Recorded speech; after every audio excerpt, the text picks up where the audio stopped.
ശൈലജേ, ആ സ്ത്രീയുടെ പെരുമാറ്റത്തിൽ ദേഷ്യമൊന്നും തോന്നണ്ട കേട്ടോ. വല്ലതും പറഞ്ഞാൽ തന്നെ കേൾക്കാത്ത മട്ടിലങ്ങ് നിന്നാ മതി. ഏത് സ്ത്രീ അമ്മ? പാറുമായി.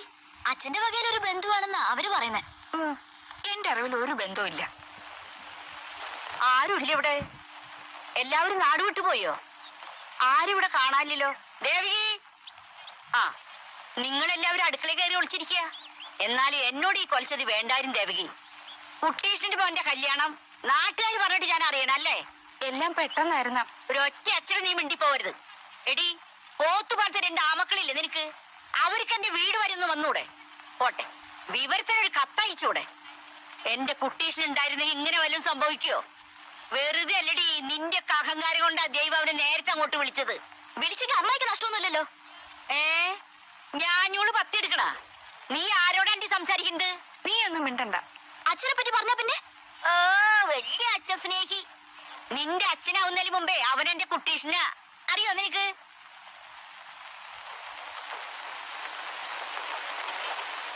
എന്താ നിന്റെ പേര്? ശൈലജ. മോഹൻ എന്നെ പറ്റി പറഞ്ഞു കാണോ അല്ലേ? പാറുമായി. ഓ, പറഞ്ഞു. എന്തു പറഞ്ഞു? ചേച്ചിക്ക് പോണ്ടേ? ചിരിച്ചു മയക്ക് നീ അവനെ വല വീശി പിടിച്ചു അല്ലടി? ഇത് വല്ലാത്തൊരു ശല്യമല്ലോ. ഈ പെണ്ണും. മോള് പോയി കുളിക്കാൻ നോക്ക്. ഓ, രാജകുമാരി ഇവിടെ ഉണ്ടായിരുന്നോ? അമ്മായിയെ കല്യാണത്തിന് ക്ഷണിക്കുന്നു. നീ എന്തടി സുകുമാരനോട് പറയാഞ്ഞേ? അയ്യോ, ഞാൻ പറഞ്ഞു. അപ്പൊ സുഖമായിട്ടും പറഞ്ഞു അമ്മായി നമ്മുടെ ആരും അല്ല വിളിക്കണ്ടെന്ന്. അവൻ അങ്ങനെ പറഞ്ഞു? ദേ, ഞാൻ അവന് ശപിച്ചാലുണ്ടല്ലോ ഒരു കാലത്ത് അവൻ ഗുണം പഠിക്കില്ല. അടുക്കളയിൽ എന്തൊക്കെ ഉണ്ടീ? അയ്യോ,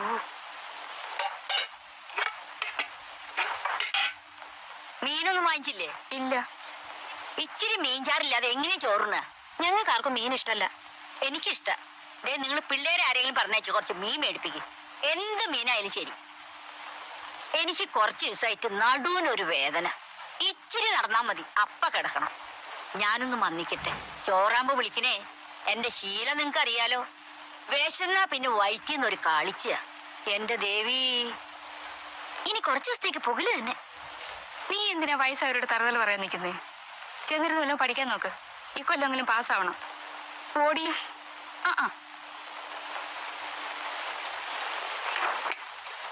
ശൈലജെ, ആ സാരി നന്നായിരുന്നു കേട്ടോ. എനിക്ക് ഭയങ്കര ഇഷ്ടമായി. പക്ഷെ സുഖേട്ടന് ഇഷ്ടമായില്ല. പുള്ളിക്ക് ഇപ്പോഴത്തെ ഫാഷനെ പറ്റി വല്ലതും അറിയോ? സുഖേട്ടൻ പറയാ സാരി വെറും തല്ലിപ്പുള്ളിയാണെന്ന്. സുഖേട്ടനെ ഞാൻ ഒത്തിരി ചീത്ത പറഞ്ഞു. ആരെങ്കിലും സ്നേഹമായിട്ട് എന്തെങ്കിലും തന്നാ നമ്മളെ കുറ്റം പറയാൻ പാടുണ്ടോ? ചോറാവാൻ വൈകി ഇത്തിരി ചായ ഇങ്ങോട്ട് എടുത്തോ. ഓ, തൊള്ള തുടങ്ങി.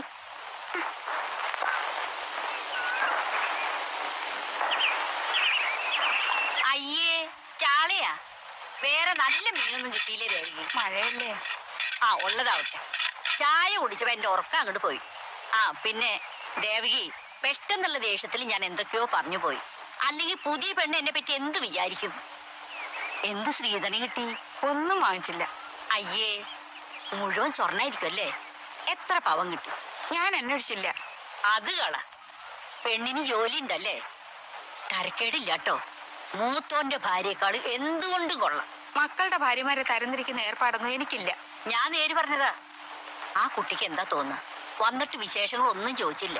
ദേവകി, മീൻ വാങ്ങിട്ട് വെച്ചോളൂട്ടാ.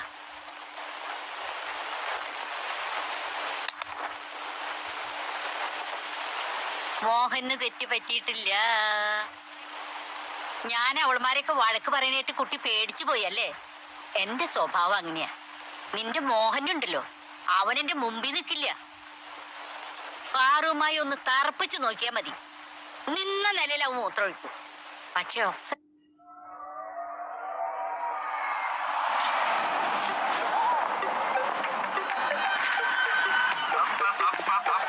صفى نبيها 2 يلا صفوا صفين ما في ملل ما في تعب احنا في ياس الحين وبنلعب احنا لعب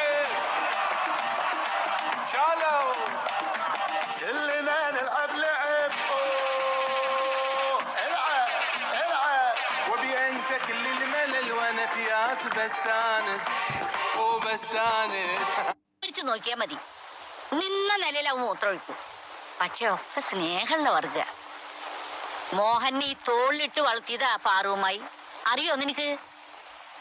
കുട്ടി, ഐശ്വര്യമായിട്ടൊരു 50 രൂപയുടെ അടുത്ത് അമ്മായിക്ക് മുറുക്കാൻ വാങ്ങാനാ.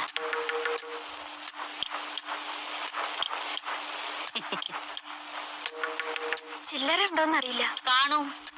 അമ്മായി ആദ്യമായിട്ട് ഈ വീട്ടിൽ വന്നിട്ട് ഒന്നും തന്നില്ലല്ലോ എന്നുള്ള വിഷമം കുട്ടിക്കും വേണ്ട.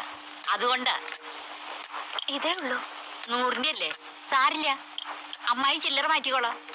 നന്നായി വരും. മോഹനത് അറിയണ്ട.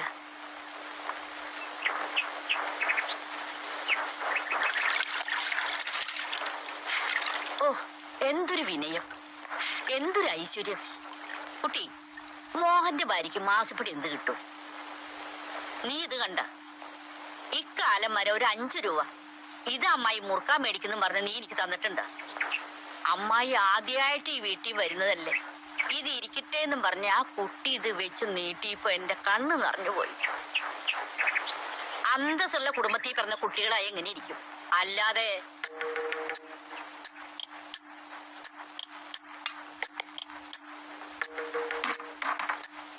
സുഖുവേട്ടനോട് ചോദിക്കാതെ ഒരു 5 പൈസ പോലും ഞാൻ ചെലവാക്കാറില്ല.